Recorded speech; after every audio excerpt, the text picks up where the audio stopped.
88.5 FM, the voice of Maui.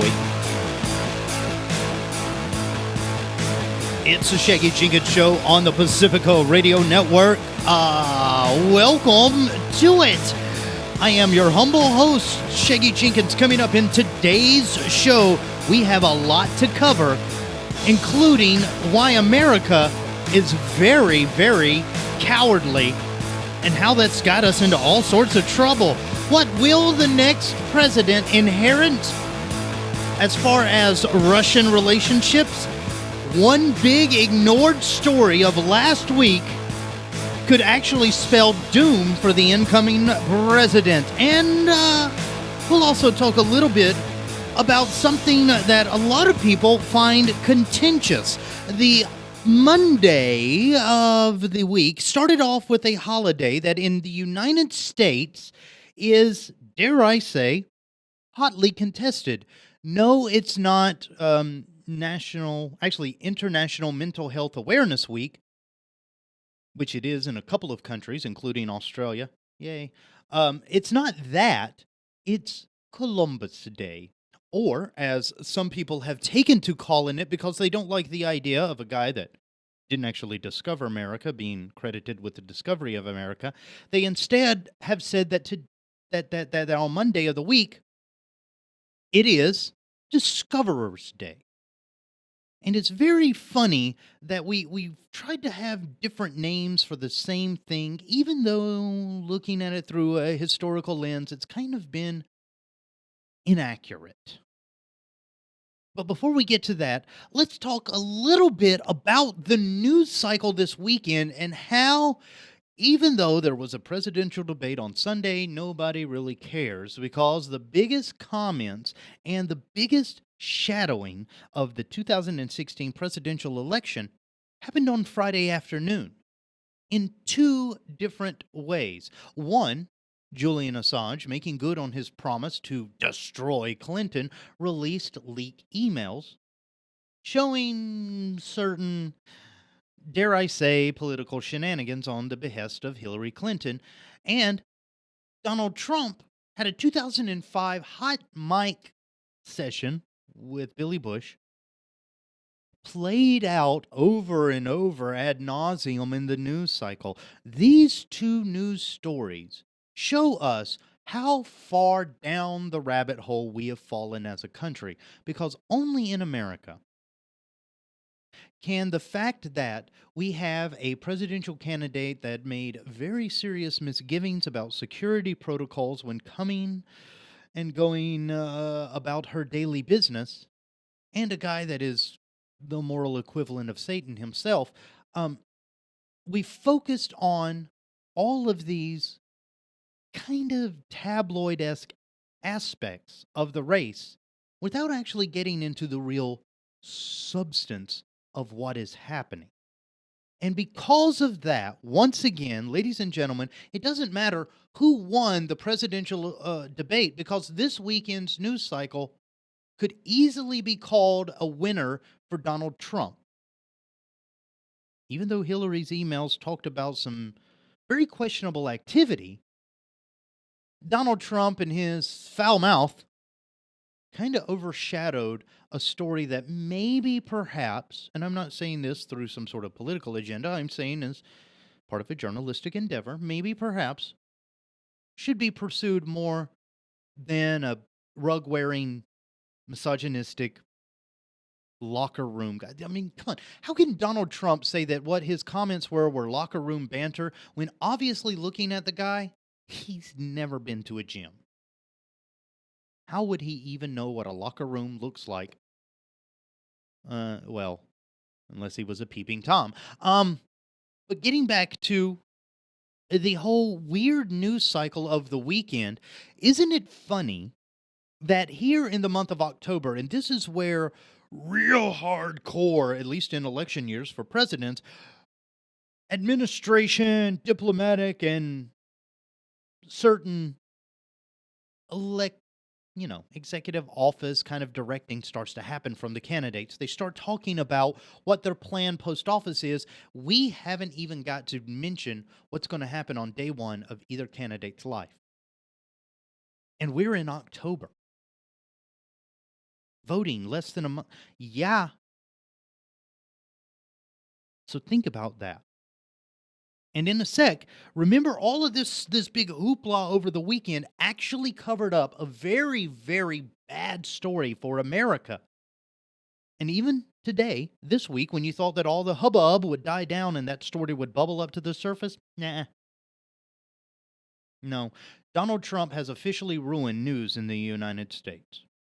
And with that said, let's talk about a little bit on our opening story, which is Bury My Heart in South Dakota, or how once again United States doesn't really know how to deal with Native Americans. Can we talk about 1970 real quick?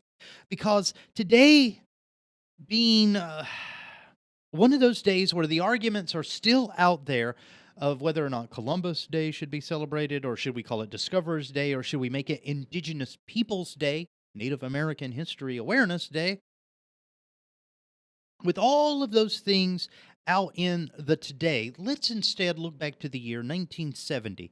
No, not to the actions of one Leonard Peltner and all of the Indians that possibly, thanks to some sort of FBI conspiracy, have ended up with life sentences that have never been pardoned, despite some glaring holes and lack of evidence in their prosecution. I'm not going to talk about that. I'm going to talk about the release of the book almost 100 years after the fact by author D. Brown. The book was called Bury My Heart at Wounded Knee, and what it wanted to show Americans is a different side of our history books. In American history books in public classrooms across the United States, we are taught this kind of gentle expansionism of the history of our country. That is not the actual history. You see, although Native Americans were typically passive when it came to the European influence and expansion of the colonies, passive to the point that a lot of tribes engaged in active westernization of their cultures just to kind of get along with their new neighbors. But see, that point of our history of dealing with the European influx of people to the mainland, United States, colonies of the North Americans at the time, and the indigenous tribes of the North American, at first it was all hunky-dory, but then right after that, we took a horrible, horrible turn with how we dealt with the indigenous cultures of the United States. Now, it doesn't matter who discovered the United States. It doesn't matter at all. Because if you think about it officially, the United States was kind of discovered and occupied for 1,000 years before the European influx. So nobody really, who we know in history books, discovered America. It was already discovered living on. This is the same as me walking out of my house right now, going about 4 blocks over, walking into somebody else's house and saying, I discovered it. And there's people already living there, but I discovered them. And it's because of this argument about what the day means and what it should mean and stuff like that I want to draw your attention to the 1970 release of the book Bury My Heart at Wounded Knee, because this narrative has never really allowed to surface when we talk about the historic expansion of the American nation. We don't talk about incidences of mass slaughter, and we definitely don't mention of how many millions of Native American lives were impacted because of, oh God, you're going to love this, the filth that was brought over from European lifestyles. Yeah, that non-bathing, non-hygienic way of living led to a pandemic outbreak along Native American cultures encountering European settlers. Millions of deaths can be accounted to this just pandemic response to meeting Europeans for the first time. And as the nation expanded and expanded and expanded, and of course, we, being the European descendancy in this country, we decided to whitewash our history a little bit and try to cover up how we went from East to West Coast. But Bury My Heart at Wounded Knee was the first instance of a lot of people in the American society, as we knew it back then in 1970, of being exposed to this idea that, oh my God, the United States is kind of a jerk to Native Americans. We're horrible people, and we've done horrible things. And Wounded Knee was one of those conflicts that when you hear the details of it, you would not accredit the actions of the people involved to barbaric tribes of ancient tribal expansionism. Genghis Khan level atrocity was perpetrated on the First Nation of America by the Second Nation of America, and we wanted it to go away, so we stopped talking about it. And Wounded Knee is one of those stories that once you start to read what was done to thinking, feeling, real people, human beings like you and I, a part of your soul dies. And a part of you questions, why don't we have a very honest and frank discussion in this country about where the country came from? And what are we going to do with the displaced indigenous people that our expansionism led to? Now, before you say, but Shaggy, this is the year 2016, there surely is no problem between Native American and American, right? You would be so wrong, it hurts. You see, when we're talking about the plight of American First Nation people, we have to remember that right now they exist as countries within a country. Each tribe is a country within a country as long as they've been recognized by the Department of the Interior. Now, that recognition doesn't get them a whole lot as far as services rendered, because even though we displace them from water sources, agricultural lands, traditional lands where hunting and stuff was in abundance for their populations, we've displaced them into areas that lack proper infrastructure, including water and power. Now, I know what you're thinking, but Shaggy, these are Native Americans. Why would they need power? Well, remember that water I talked about? Because we've put these reservations in areas that don't have access to traditional water sources for the tribes.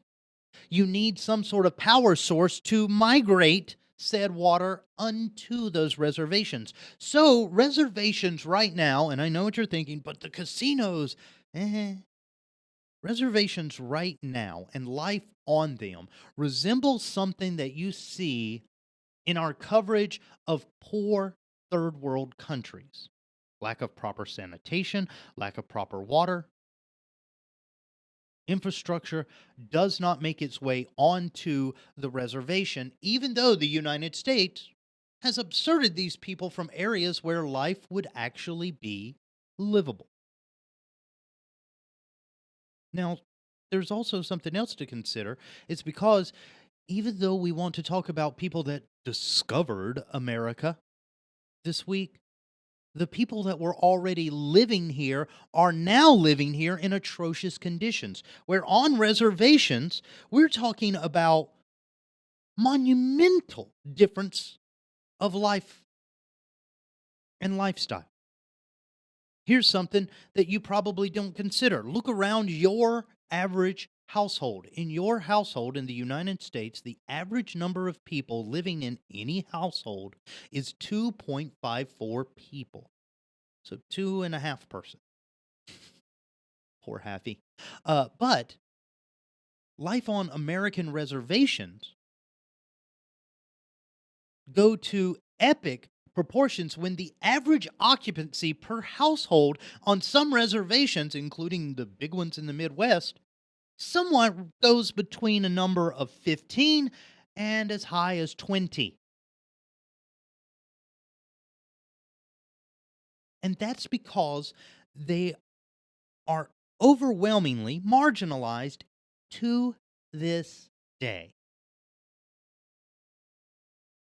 And when we established this whole reservation system in the United States, we did it in an underhanded way that said, yeah, well, we're not really going to come back and fix anything once we're done here. And that's exactly what happened. And it also leads to things like on reservations versus the rest of American society,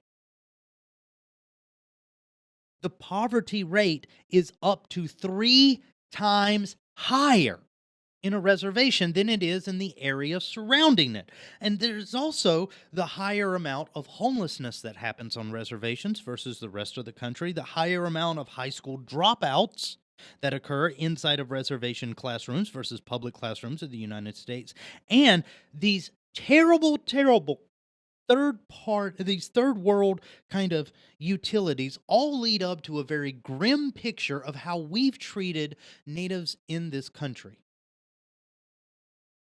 And when the book Bury My Heart at Wounded Knee came out in 1970, it's still in circulation. It's been translated into 17 different languages. It's by an author, D. Brown. When Bury My Heart at Wounded Knee came out, that was supposed to be the rallying cry when America as a whole accepted these realities of life on reservations versus life in the rest of the country. Instead, what happened was something sick. You see, in 1970, there was another conflict going on. This was the Vietnam War.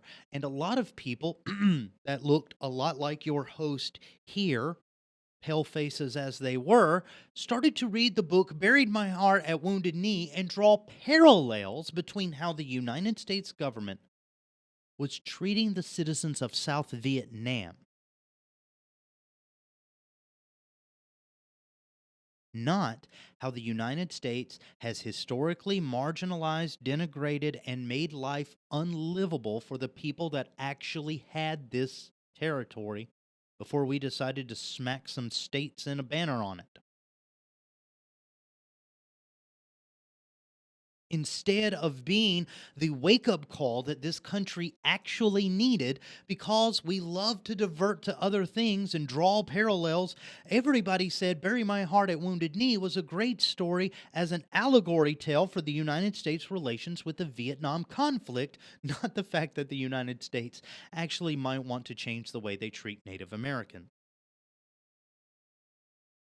And so when we talk about Discoverers Day, Columbus Day, whatever you want to talk about, we have to admit that there are certain truths that have been erased from history. One of them is, and this is sad, because if you know human genocide, if I mention the word genocide, you typically think of the big evil.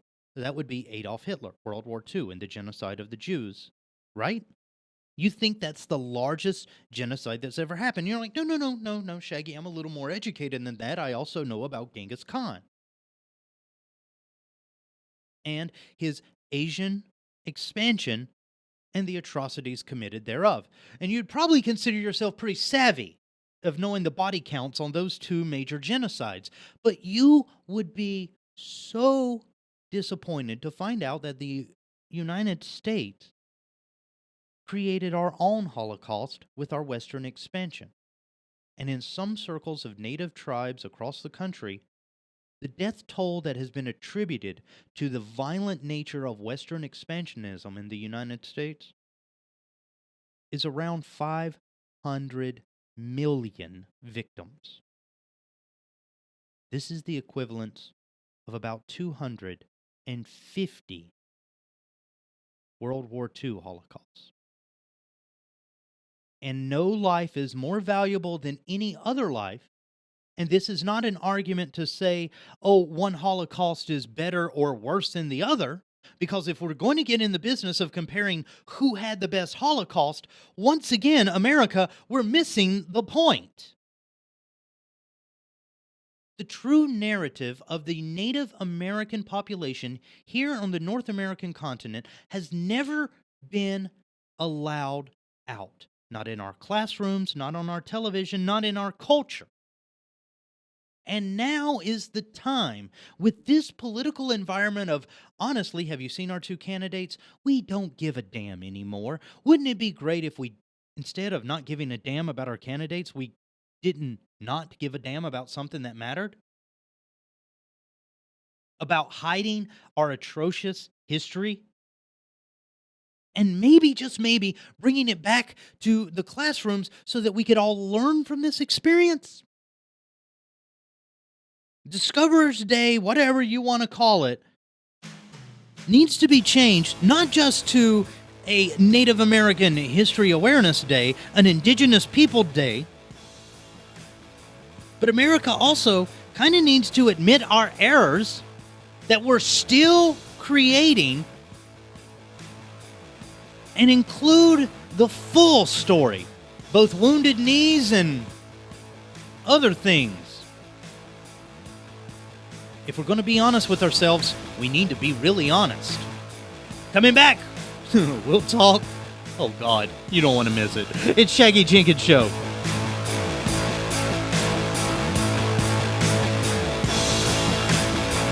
Care to make an educated guess as to how many New York City police officers are wearing body-worn cameras today? I'm Civil Liberties and Criminal Defense Attorney Harvey Silverglate, and this is the Civil Liberties Minute with ACLU attorney Bill Newman. Here's some facts that might help. First, in 2013, the federal judge who ruled that the New York City Police Department's stop and frisk program was unconstitutional ordered a body-worn camera pilot program in at least 5 precincts. Also, the police department then and now has been clear about its commitment to outfitting officers with body-worn cameras. In addition, during the past 3 years, body-worn cameras have proved their effectiveness in at least 2 important ways. First, they provide at least a partial and sometimes a very full record of police encounters with civilians. And second, studies show they significantly reduce the number of complaints about police use of excessive force. Given this, not surprisingly, police departments have outfitted significant number of officers with body-worn cameras in cities from Chicago to LA, including Houston, Las Vegas, and Oakland. Last fact, New York City officials have recently announced that they will be putting in an order for 500 body-worn cameras. So, your guess as to the number of body-worn cameras deployed today in the New York City Police Department? The answer is 0. The Civil Liberties Minute is made possible by the ACLU because freedom can't protect itself. 88.5 FM, the voice of Maui. It's the Shaggy Jenkins Show on the Pacifico Radio Network.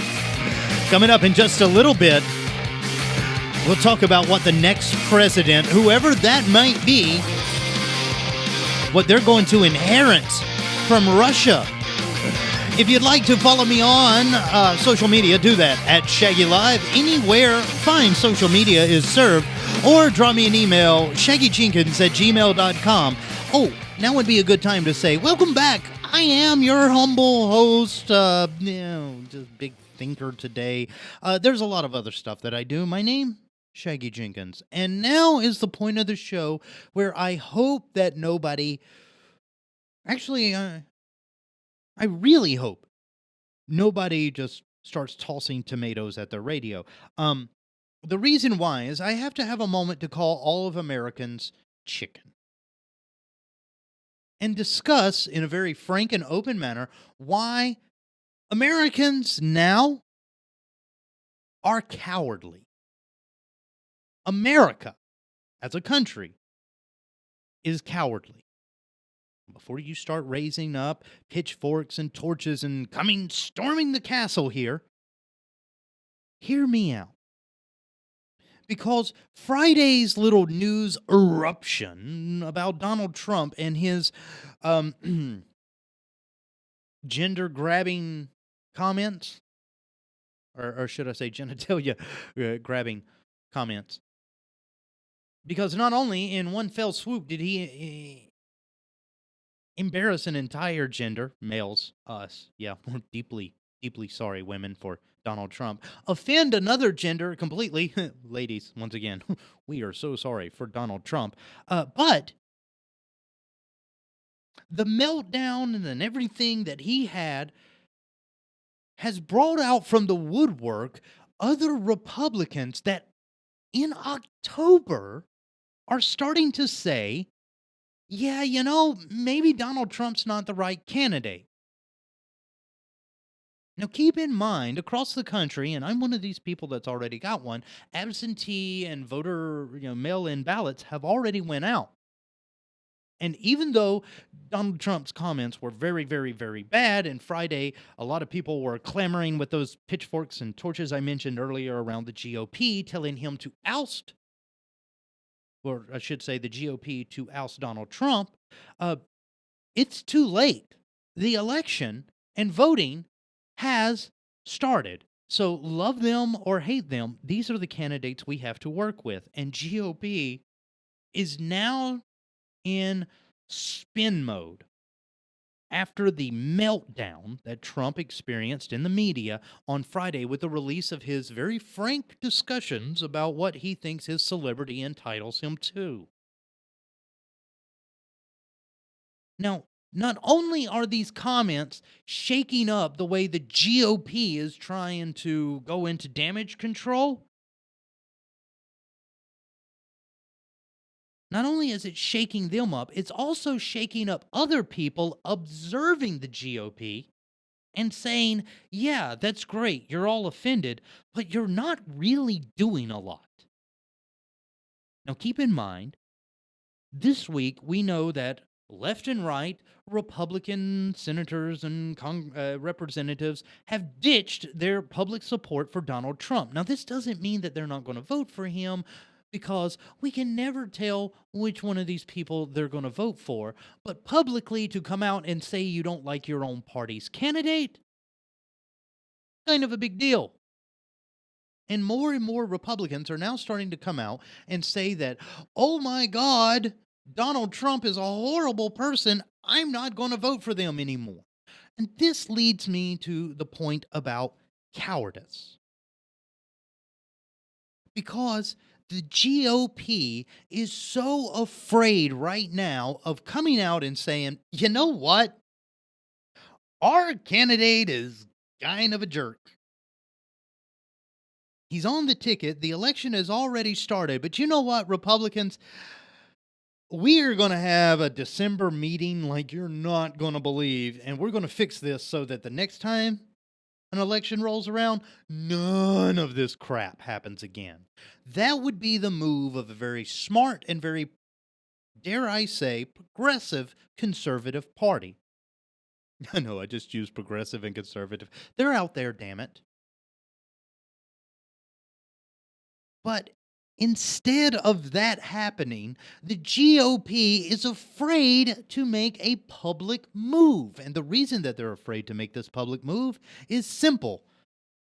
They don't want it to cost them the rest of the elections. Because as the media, mainstream and all, focuses more and more microscopically on the race between Trump and Clinton, a lot of the other races under them are being skewed through Trump's antics. And the GOP below the presidency, the ones trying to get into office right now, are so afraid of identifying themselves with one way or the other within their Republican Party that they are not going to out and out decry Donald Trump is a horrible person that shouldn't have the candidacy. Their fear has led the GOP to wait till October to actually address fundamental flaws of a personality nature within their primary candidate. And you're probably thinking, a lot of you right now, yeah, you're right, the GOP is so afraid, and yeah, isn't that why he's bashing the GOP? Quiet, Democrats, you're next.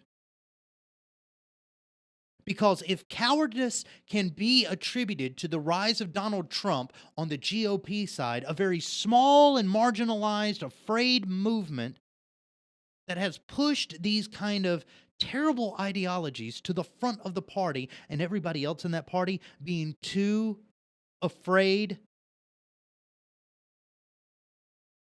to say anything like, I don't think that's the direction we need to go. That cowardice that we talk about on the right also exists on the left, and it's horrible. Because as I talk about fear and what fear really is, and let's just go ahead and lay this out for you. Fear is not a word, it's an acronym. An acronym means that each letter stands for a word, and the acronym FEAR stands for false events appearing real.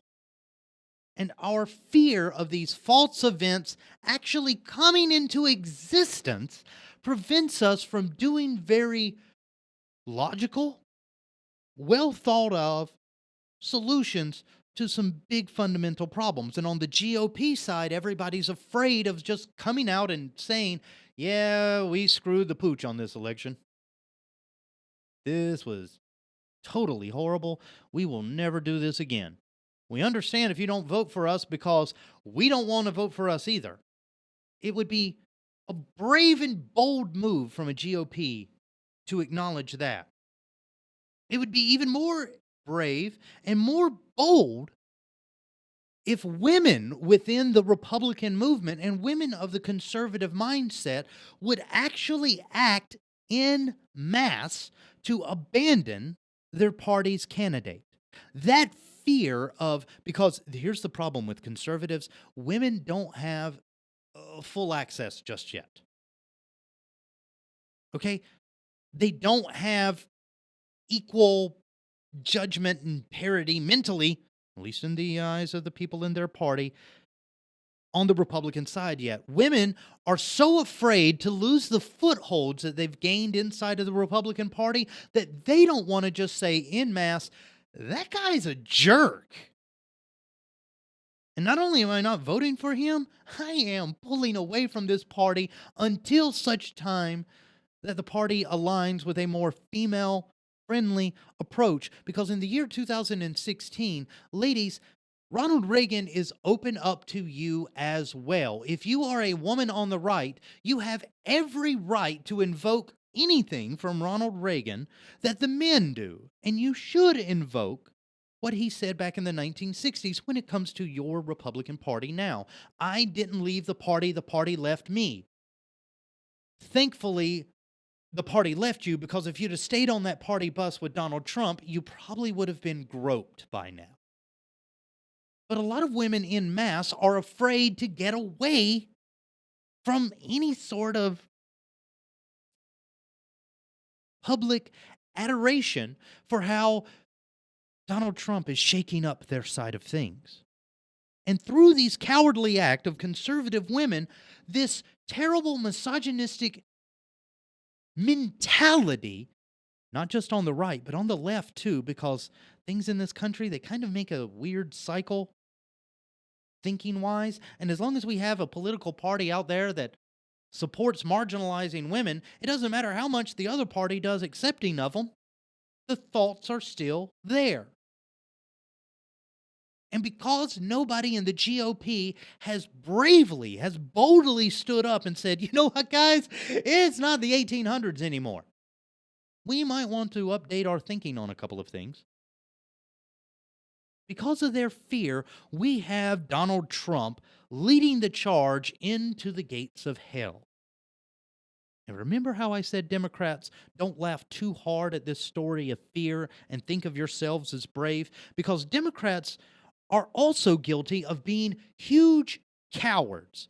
Donald Trump's favorite genitalia, as it was, which, by the way, can I just as a brief aside, why do we compare weakness in this country as far as genitalia to female genitalia? Because let me tell you, as a man that owns the male set of genitalia, I cannot do the things that they do with theirs with mine. And the fact that we say something like, don't be a, Donald Trump's favorite word here, really kind of shows how stupid we are in understanding how things work as a country. Because honestly, if we're going to insult anybody for being a little bit on the wimpish side, I'm just saying this from experience, maybe we should say, don't be a testicle. Moving on, though, Democrats, you are a little bit of a wussy, coward nation yourself because right now in October, and like I said, this election is in the can. It's already started. We are damned to whatever 4 years we have ahead of us. But have you noticed how conveniently the DWS story, the Debbie Wasserman Schultz rigging the election, ensuring a Clinton candidacy, disappeared? You see, Democrats have been so much on the side of attack, attack, attack the right that it is pointing to a party that is afraid of addressing some very fundamental flaws that set up a very terrible election. The Democrats have been doing an aversion technique with their fear, staying so cowardly that they don't want to address their broken primary and caucus procedures. They don't want to address that the fact that the chair of their party actively engaged in political engineering.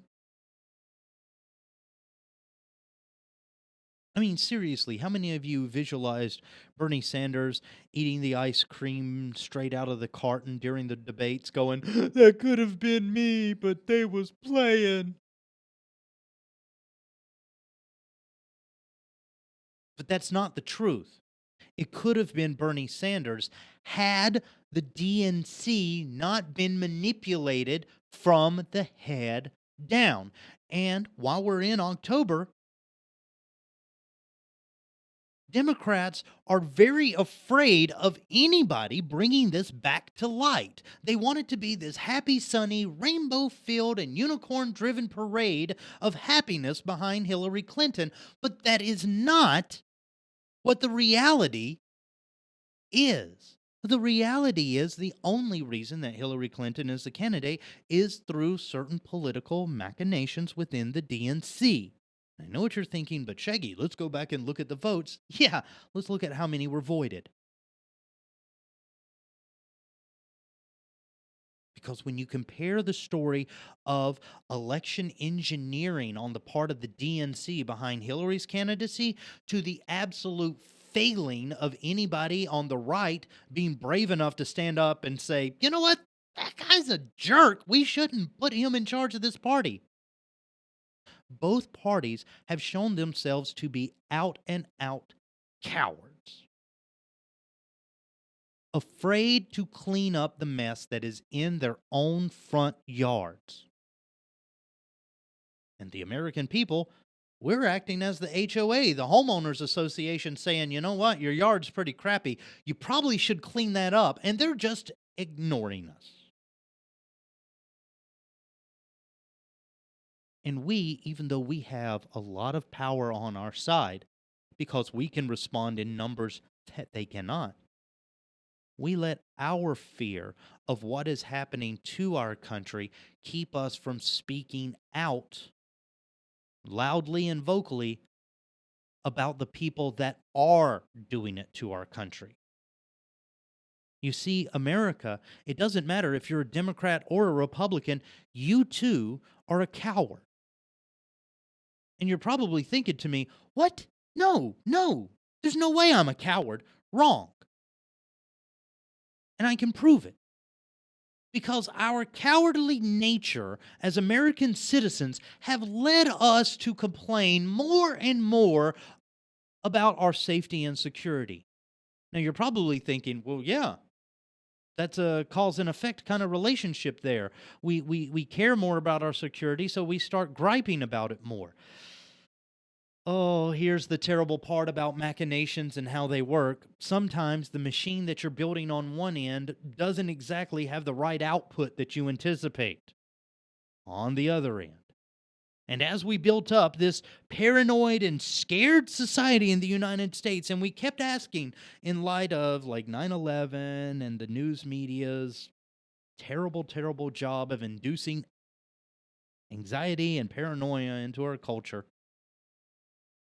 we have complained more and more and more about the need for more over-the-top, more bombastic and aggressive responses to any little situation. You see where I'm going with this, don't you?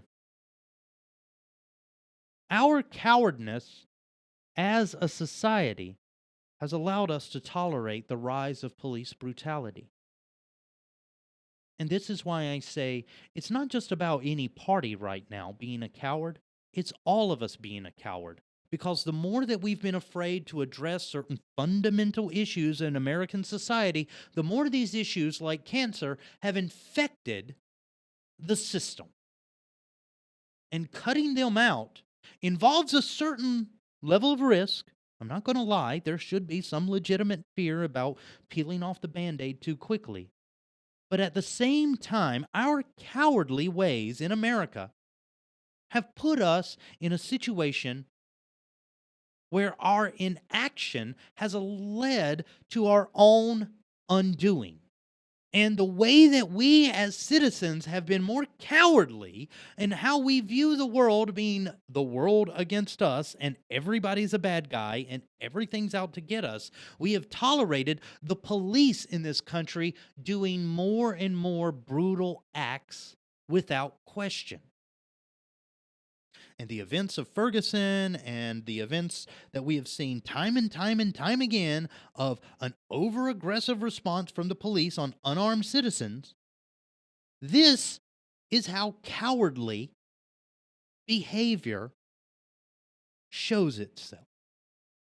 Because we are so afraid of everything being a threat, we almost subconsciously, you and I, have empowered the police to go out and kill unarmed citizens due to fear, and fear alone.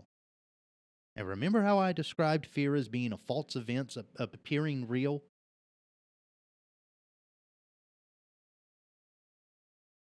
That is something that we should consider when we think about our own personal cowardness. And you can't lie to me here right now and say, oh no, Shaggy, I'm not afraid of anything, because you would be a liar. We all have certain built-in biases and prejudices and stuff that's been, even without your awareness, culturally conditioned in you. Martin Luther King summed this up really well one time when he gave a speech talking about his own feelings of safety. And he says, look, man, I'm not going to lie. If I look behind me and I'm walking down a dark alley and I see a white guy, I get relieved. And that's why we need to rise above, because what he was trying to say there was like, look, America, you've given black people all the perception of being the threats of society. And you're so afraid of them that you've never went back to the table and go, you're just normal people. Our cowardly ways allowed things like the Jim Crow law error to happen. It allowed for things like Donald Trump to take the presidency from the Republican Party. It allowed Hillary Clinton to still be in charge of the Democrat candidacy. And this fear that we have just allowed to happen over and over again has allowed all of us to turn a blind eye to a rising aggressive police state. And this is terrible, because these cowardly attitudes that have led to this problem over and over again can be easily dealt with if we just address them honestly. In other words, remember the saying, fortune favors the bold? Now is the time, Americans, that we need to be bold. That we need to grow and shine. Because fortune favors the bold. But what the inverse of that statement should be, bankruptcy favors the cowardly. And as a country right now, on the Republican side, we are morally bankrupt. And on the Democratic side, we are morally bankrupt. And as a country as a whole, we are bankrupt in so many different genres of psychology and wellness and society that I cannot even begin to list them all. And all of these behaviors has been because cowardly and cowardness favors the weak. Bankruptcy favors cowardness. And we've been testes about the whole thing. Just big, weak old testes.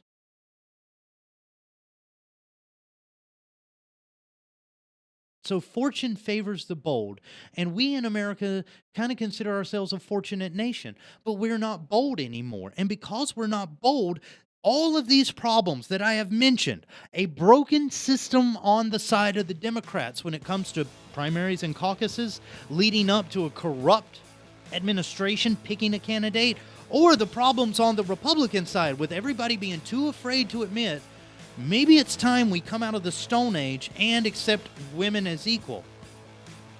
Oh yeah, and then there's the whole thing about maybe American society should stop being so cowardly when it comes up and demanding equal justice for everyone. Until we face our fears, these problems and more will continue. This show will continue up after this. It's the Shaggy Jenkins Show.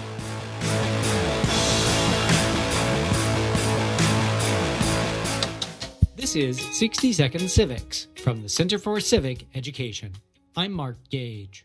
Congress began making full use of its inherent power to investigate only in the 20th century. For example, a congressional investigation into labor practices in the 1930s resulted in federal labor legislation. The House and Senate use their powers of investigation most actively when the majority of their members are of a different political party than the president. Standing congressional committees most often conduct investigations.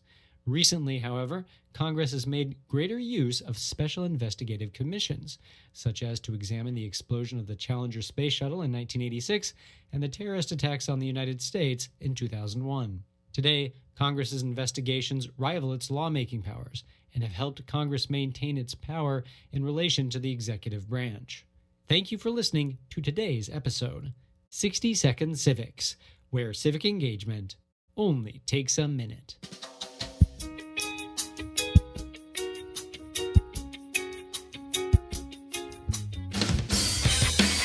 .5 FM, the voice of Maui. It's the Shaggy Jenkins Show on the Pacifica Radio Network. I am your host, critical thinker, guy with a really geeky hobby and an email address, shaggyjenkins@gmail.com if you'd like to drop me a line. I'm also all over the internets and more. Let's get into our final story of the day, because this is something that we did not consider. At the beginning of the show, I had made mention about how the news cycle on Friday covered up a big story that really is important to the future of this country. Let me go over. Donald Trump had a meltdown. He said something about grabbing people and in other words, he was Donald Trump. But because of his Trumpiness being, well, vulgar and disgusting and all the things that it actually was, Donald managed to trump a really big, important international story. And this story has to do with, it doesn't matter who wins the election, Trump or Clinton. This story has to do with our immediate future as a country and our relationship to one of our best frenemies of the world, Russia. You see, on Friday, the United States has done something that it has not done in decades, when the State Department and the person that runs intelligence and things like that, Department of Homeland Security, NSA coordinators, they all came out and just said, look, Russia is guilty of these leaked email hacks that you see. Not only the ones that pointed to the machinations of how the DNC rigged the election against Bernie Sanders, but the latest dump of Clinton emails, these can all be attributed to the actions of Vladimir Putin and the cyber crimes of the country of Russia. Oh, and we've also found evidence that Russia is hacking our voting machines. In other words, the United States flatly accused Vladimir Putin and Russia on Friday afternoon, before the story of Donald Trump's foul mouth hit, of trying to engineer the 2016 presidential election. And do you realize how heavy of a crime allegation that is for the United States to level against Russia? We are essentially saying that Russia is doing to the United States what it did to Crimea, the disputed territory between the Ukraine and Russia. That, of course, leading up to the annexation, Russia started engaging in certain cyber warfare and disinformation propaganda campaigns to show that Crimea overwhelmingly wanted to be a part of Russia. And a lot of people, when they hear about Russia dealing with the United States in a subterfuge kind of spy kind of way, they think of actions like Russia's active program to this day, by the way. Their state news agencies deliberately engage in propaganda time and time again against the United States, but they have a disinformation policy.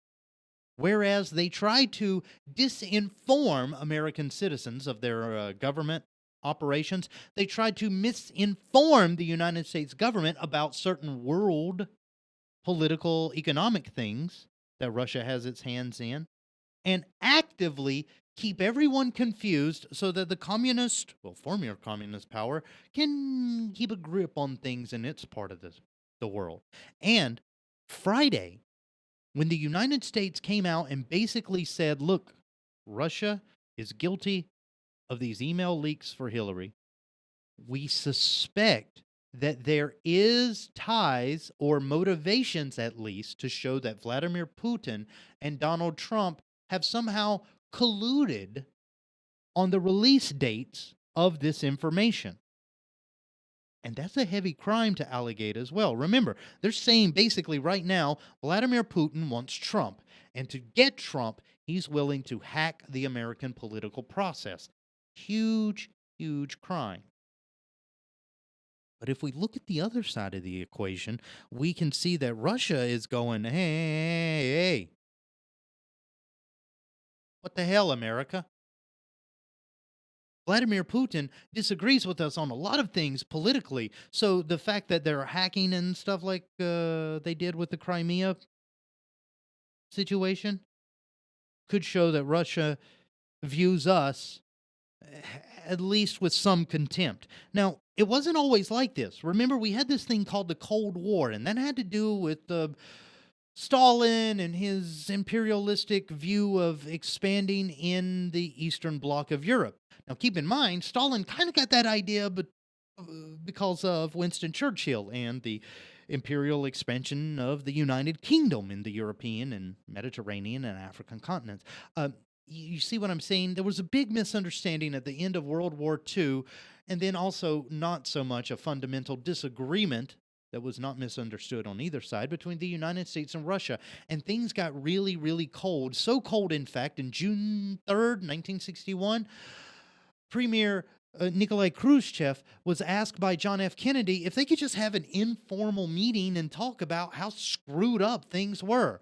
And in that conversation, they got worse, and the relationship got so cold that we called this the Cold War. Now, everybody knows that the Cold War ended right around the end of the 1980s, and that's when Russia decided to economically open itself up in 1990, joining the IMF, the International Monetary Fund, and the World Bank. But since then, Russia has been kind of seeing the EU and the United States manipulate control over the International Monetary Fund and the World Bank policies and procedures in ways that have been a little prejudiced towards them. And so now Russia is coming full swinging, not just against the EU, and we've seen this with Putin's support of certain initiatives, like wanting to jump in and take the place of Britain in the EU as far as a monetary powerhouse. We've also seen this at Putin's posturing towards the United States in his support of Assad and Syria. You see, the United States favors revolution in Syria that leads to a more, hopefully, humane government. Putin says, look, Assad, he's the leader. I'm supporting the leader. And this fundamental difference has led to this terrible, terrible relationship that right now is only getting worse. And 1 month away from when we decide the next president of the United States, our Department of Homeland Security comes out and says, Russia has hacked us.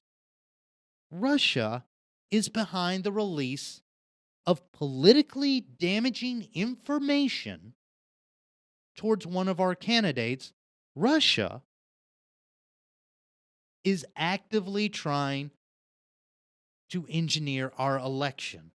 And do you think for one moment that just because the election gets over, because remember, this wasn't said by a candidate, this was said by the Department of Homeland Security. Whoever inherits the office of the presidency is also going to inherit a very pissed off Russia. And the consequences of who we put in office next could have generational consequences for us. Join us for the next show. Until next time, love you, mean it. Get in by.